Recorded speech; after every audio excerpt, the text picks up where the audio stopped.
What have he done in the sport? He haven't done nothing. We're afraid of somebody. It got to be somebody hitting us and hurting us. Like, he don't have no offense. Everything is defense. Defense only winning basketball and football.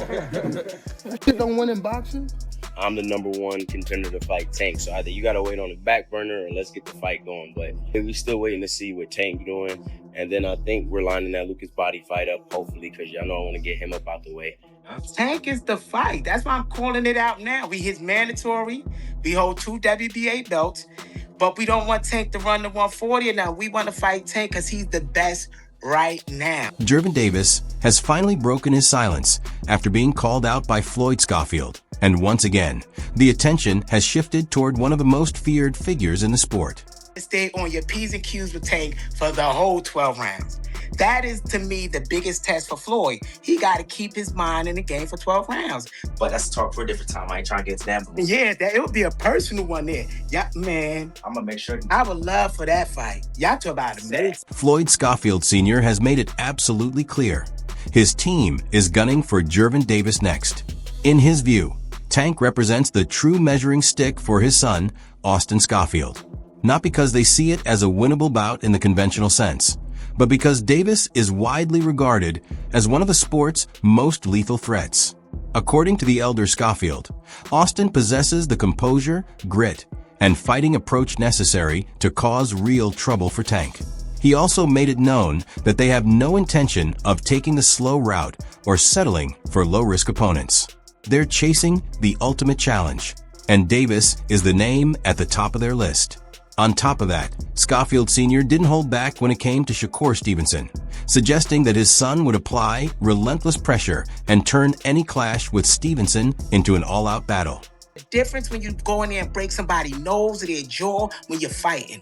Boxers that be with great amateurs are usually not saying they market it very well. Because they come out, they get big budgeted, and they market it. The people like us that had to throw fights ourselves, build our own stadium, do all of that, it's a difference. We gonna come out and break your rib. We know your body is soft. Floyd Sr. took his confidence a step further, making clear that he believes his son's approach inside the ropes would pose a real threat to Tank, citing the relentless pressure, sheer physicality, and aggressive mentality that Kid Austin would bring on fight night.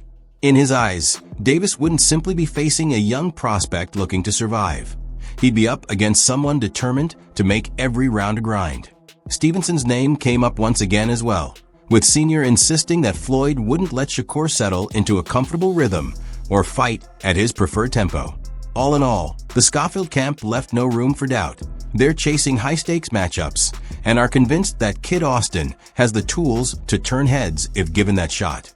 Drop don't mean nothing. Kid got dropped before that fight. Kid got dropped in sparring. Kid got dropped in the amateurs, and every time he got dropped, he got up and won. Gervonta Davis has finally fired back at Team Schofield's callouts, and his response was nothing short of blunt. In a direct message to Floyd Sr., he warned that the veteran's son would end up getting knocked out, adding a sharp jab of his own. That single reply shifted the entire dynamic of the discussion. Up until that point, Floyd Sr. had been vocal about his belief that Tank was avoiding the matchup and that his son possessed the right blend of swagger, composure, and aggression to cause problems. But now, Davis is making it known that he's more than willing to handle business inside the ropes. This only adds more intrigue to the situation, especially since Team Schofield has been actively campaigning for the fight, and now Tank is turning the tables and applying the pressure. Should both camps remain serious, this could quickly evolve from social media chatter into an actual bout. However, the exchange didn't stop there. Davis also sent a message to Floyd Jr., letting him know that he had something coming his way as well.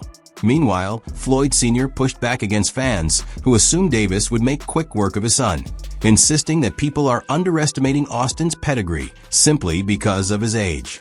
He pointed out that the younger Schofield has been immersed in boxing since childhood, competing from the age of 8 and accumulating a strong amateur foundation long before the public took notice. So when critics bring up Tank's edge and experience, Sr. isn't buying it. In his view, his son has spent his entire life in the sport, and top-tier fighters wouldn't bring him in for high-level work if he weren't ready. His overarching point was straightforward. Fans might not be familiar with Floyd yet, but Team Schofield is fully convinced that he's far more battle-tested than most realize. He's 8 years old. He got over 300 amateur fights. What do you mean experience? All he know is boxing. He didn't go play football or go to school. He didn't even go to school.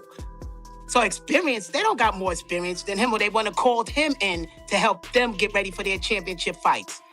People don't call a person less than them to get them ready for a championship fight. So come on, use your head here. But right now you're talking about nothing because you don't know him. You're wasting my time. Floyd Schofield Jr. has also made it clear that he has no interest in wasting energy on online arguments with fans. Despite the constant chatter about Gervonta Davis knocking him out, Floyd emphasized that his attention remains fixed on training, recovery, and living the life of a true fighter. He shared that he's consistently putting in work at the gym, honing his skills, and once that's done, his main concern is making sure his body is properly restored. That reveals a more grounded side to him, rather than getting caught up in every social media debate. Floyd seems determined to let his performances do the talking.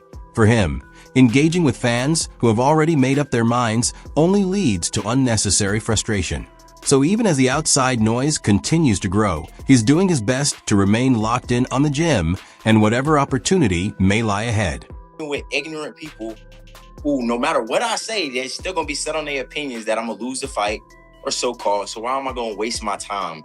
Like, not for you, Mills. Of course, I'm going to give y'all the interviews because y'all doing y'all. We understand. I'm not going to go back and forth with people online because I don't gain nothing from that besides stress.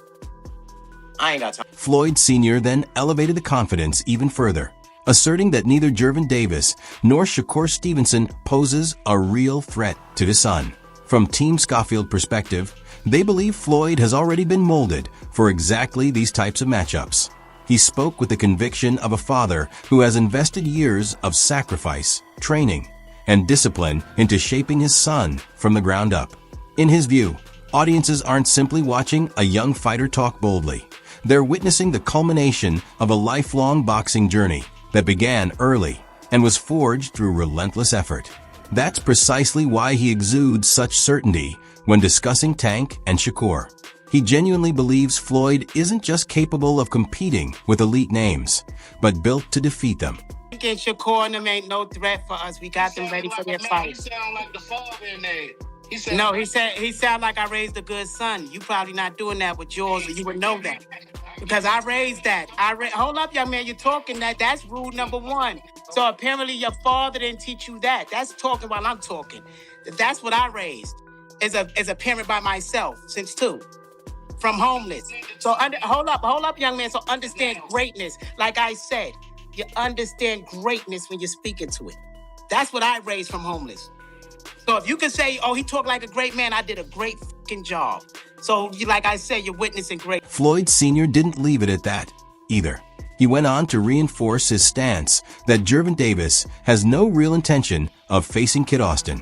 According to him, he's been telling people all along that Tank would never agree to share the ring with his son, and now fans are simply witnessing that unfold in real time.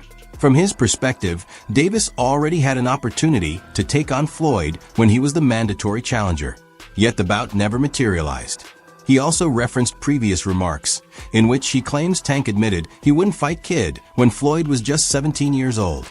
For Floyd Sr., that serves as proof that this isn't about negotiations or scheduling. He genuinely believes Davis understands the risk, has no desire for the matchup, and will keep sidestepping it regardless of how much public demand grows. I told y'all from day one, Tank ain't never gonna fight Kid. Y'all just watching it play out. Y'all the ones, they the ones who believe this. Tank didn't fight us for a year. He avoided us as his mandatory. Y'all think now he's all of a sudden gonna wanna get in the ring with Kid? He said it out of his own mouth. I would never get in the ring with that kid when Kid was 17 years old. So it's like people want to force this man into a fight he don't want. He don't want the fight. He never gonna want the fight with Kid. I mean, it is what it is. Some fighters know. Floyd Sr. also pushed back against the notion that Tank Davis operates above the sport or has the freedom to pick and choose his opponents at will. When a fan brought up the argument that Davis possesses enough star power to dodge certain matchups, he shot that idea down completely.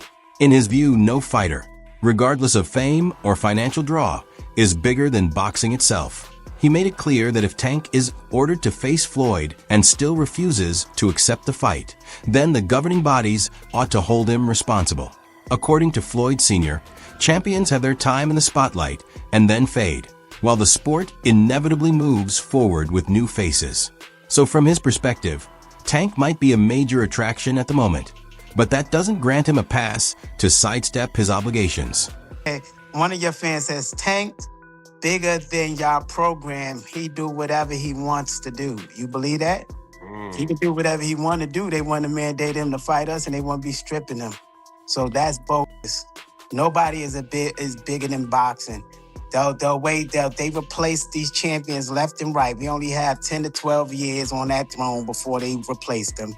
So nobody bigger than boxing in the pro. Floyd Schofield Jr. then attempted to steer the conversation in a more respectful direction with a post on social media.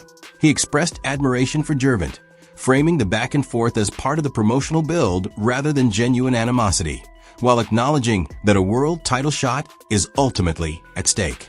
He emphasized that regardless of the chatter, they both have to step in the ring for the belt and thanked Tank for the opportunity, calling for a great show for the fans and recognizing that both of their legacies are being shaped in real time.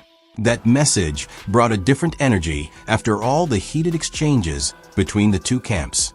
While making it clear the trash talk is just part of selling the fight, Floyd also reminded everyone that the stakes are serious. This is about a championship opportunity that could define both careers.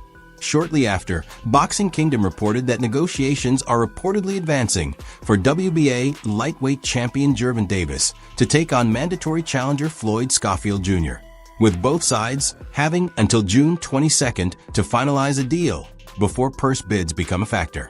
That update gave the entire situation a new level of legitimacy.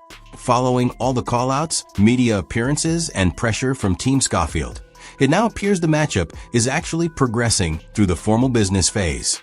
As a mandatory challenger, Floyd holds a position that forces the issue. If no agreement is reached by the deadline, a purse bid could be ordered, raising the stakes for everyone involved. Tank may be the champion and the bigger draw, but Schofield's camp views this as their rightful shot to force the opportunity and prove they deserve a seat at the top table.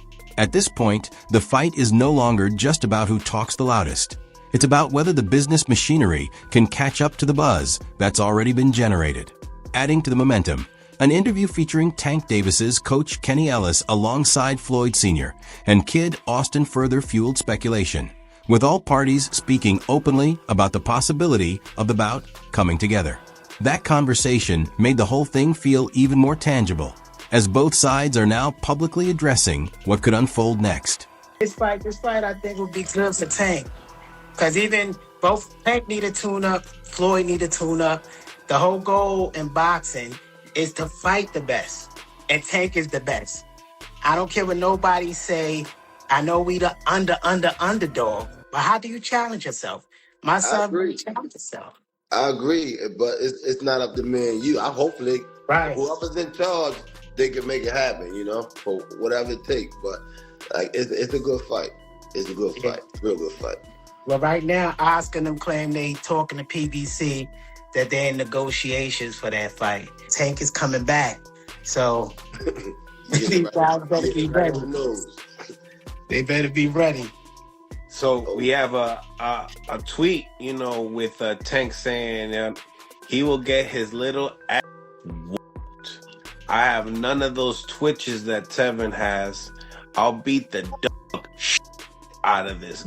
Team Schofield is standing firm in their belief that Floyd has rightfully secured his position as the mandatory challenger, and they're fully convinced he can push Tank to the limit. Floyd Sr. has been outspoken throughout, insisting that his son isn't intimidated by the spotlight and has been groomed from the ground up for this exact stage. On the other side, Kenny Ellis represents the Davis camp, where they're well aware that Gervonta holds the belt, carries the bigger reputation, and possesses some of the most devastating power in the sport. That contrast is precisely what makes this potential clash so compelling. One corner has a hungry up-and-comer eager to stun the world, while the other has an established champion who has repeatedly proven he can close the show with a single strike. with negotiations reportedly advancing. This interview only intensifies the buzz surrounding a fight that fans are now tracking more closely than ever. Thing is, my son, win, lose, or draw, it don't stop his career. It only made sure that he made the bag so his family is secure. So the rest is just the icing on the cake. Our goal is to make sure our young man is straight. He will make millions for this fight. His kids is okay now. The house paid for. Now go have fun, whatever happened in boxing. So people can think what they want. Nobody capping. We're number one. You supposed to challenge the champ. Win, lose, or draw. You lose, you go back down, you build back up as a boxer. That's what makes you great. Damn, it's been a year for Schofield already? Yeah, last June. It's about to be a year, and Tank is a year and a half. They both each other tune up, no matter how it looks. And my son, I've been saying he's the greatest of all time. When do we get a chance to prove it or go after it? This is a huge risk for my son. What happened if my son You're wins? going against the king. Right. What happened if he win? What happened if God forbid he stopped Tank? How is his life the next day? So with this journey of life, you got one life. Have fun, risk, have fun, go for it. What's the worst that can happen? You lose. Nobody expected you to win. So, it's a win-win for my son no matter what. Just getting in the ring is a win-win for him. Just to be in the ring with Tank is a good experience for him, For real. He will learn from wherever Tank teach him in that ring. He will carry that on throughout his boxing. Oscar De La Hoya also weighed in on whether Gervonta Davis versus Floyd Schofield Jr. will actually come together, and he struck an optimistic tone. He pointed out that on paper, the bout should move forward since the WBA has mandated it, and Golden Boy is currently awaiting the proposal from PBC before reviewing it. Oscar made it clear that the financial aspects still need to align for all parties involved, especially the fighters. But he remains confident that the matchup can materialize if both camps are genuinely committed to making it happen. Tank and Schofield will get made, Oscar? On paper, it should get made. The WBA, I believe, ordered that fight. I was talking to Tom Brown here, and he's gonna obviously send in his proposal to Eric Gomez. We're gonna study it, we're gonna dissect it, and obviously if it makes sense, it makes sense that we make the fight. But look, it's all about making sure that the fighter gets what they want, and we as promoters, PBC and Golden Boy, we just want to make sure that we do not have any differences whatsoever in order to make this fight happen. So will it happen? I believe so. Only if the fighters... Oscar also dismissed the notion that this matchup might be coming too early for Schofield. From his perspective, Floyd is in an ideal spot, constantly putting in work at the gym, sharpening his skills, and growing stronger with each session. He views this as a massive chance for the young contender, who stands to gain everything while having very little to risk. That kind of dynamic can make a rising fighter especially dangerous.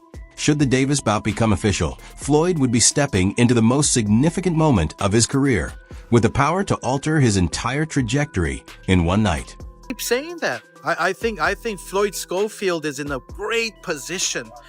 He doesn't leave the gym. He's probably the hardest worker in boxing today in the gym. He's just growing. He's getting stronger. He's getting faster. He's getting better, and he's still a baby. So his man strength is coming forward now. And so, look, if that fight happens, which hopefully it can happen, I would say third quarter of this year. Hey, I think it'll be a great fight, and don't count out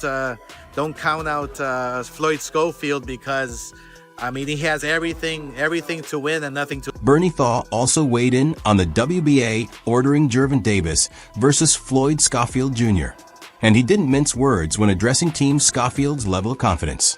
Bernie acknowledged that Floyd Sr. has been doing plenty of talking, but in his estimation, some of that rhetoric comes across as far-fetched. He noted that the Schofield camp has previously called for high-profile matchups. Yet when certain chances actually presented themselves, things didn't always unfold the way they were portrayed. I've been hearing Schofield talk a lot, man, and he's just out of his mind. You know, the kid, I like the kid, but I mean, this guy he's talking real delusional. I mean, you know, he's talking real delusional for a guy that called for the fight for Shakur forever, and then when he got to the fight, he backed out the fight. It's just like Richard Hitchens, you know, he was doing all that talking and this and that, then he get to the fight and he don't fight. You know, I mean, you know, you give him a lot of play. Nobody else give him play, Mill. You give him a lot of play. So they going up, you know, from your platform, but I mean, the stuff you be saying is just ridiculous. Bernie's take was that if Tank Davis is paying attention, he might as well call Schofield's bluff and accept the fight. He acknowledged that Floyd has managed to generate some buzz around his name, but still believes the young contender has plenty to demonstrate before carrying himself like someone ready to take on a fighter of Tank's caliber.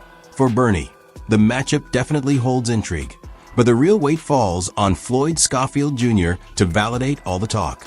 Should the fight come together, the chatter will become irrelevant. He'll have to prove himself when the lights are brightest. If I'm Tank, you know what I'm saying? Schofield got a little following, so let's pull his bluff. Let's call it and fight him if I'm Tank, but, you know, boy just be talking way too much. He don't be doing nothing. He just doing too much talking. And he talking like his son is like, I mean, he got that one-round knockout of Tevin Farmer, and that's good, but, I mean, come on, man. Come on, man. Come on, man. He got a lot to back in. Zab Judah also shared his perspective on Floyd Schofield putting the pressure on Gervonta Davis for the bout, and he examined the situation from both angles. Initially, he expressed respect for the Schofield camp and appreciated the energy they've brought to the conversation. However, once Tank's name entered the discussion, Zab made it clear that his fate still lies with Gervonta. He pointed out that no one truly knows what Davis has been doing behind closed doors, given that he's remained relatively quiet and could very well be putting in work privately all along. Zab also reminded everyone that Tank's left hand carries devastating power, something no opponent should ever take lightly. So even as Schofield continues to push for the fight and attempt to force the issue, Zab still views Tank as a serious danger who can flip the script with a single punch. I like the Schofield, man. I like the Schofield, but nah. I mean, you know what? Wait a minute. Take that back, because a lot of time has been going on with Tank. And Tank, you know, I don't know what Tank's doing. I don't know. We don't know if Tank training, if Tank been just quiet and training this whole time. But one thing I'm gonna do is I'm gonna believe in my southpaw brother right there. I ain't gonna front. My little bro. And listen, bro, David, I play with that left hand. That shit is dangerous. I ain't even gonna play with it. So I don't know. Yeah. A lot of people are waiting for Tank to come back. Like I get a lot of DMs about it. Like people ask me like if I know what's going on. I think he'd be doing the 3-4 in the morning training with the team. Nobody get to watch him, you know. Be sure to explore our other content for more updates and insights.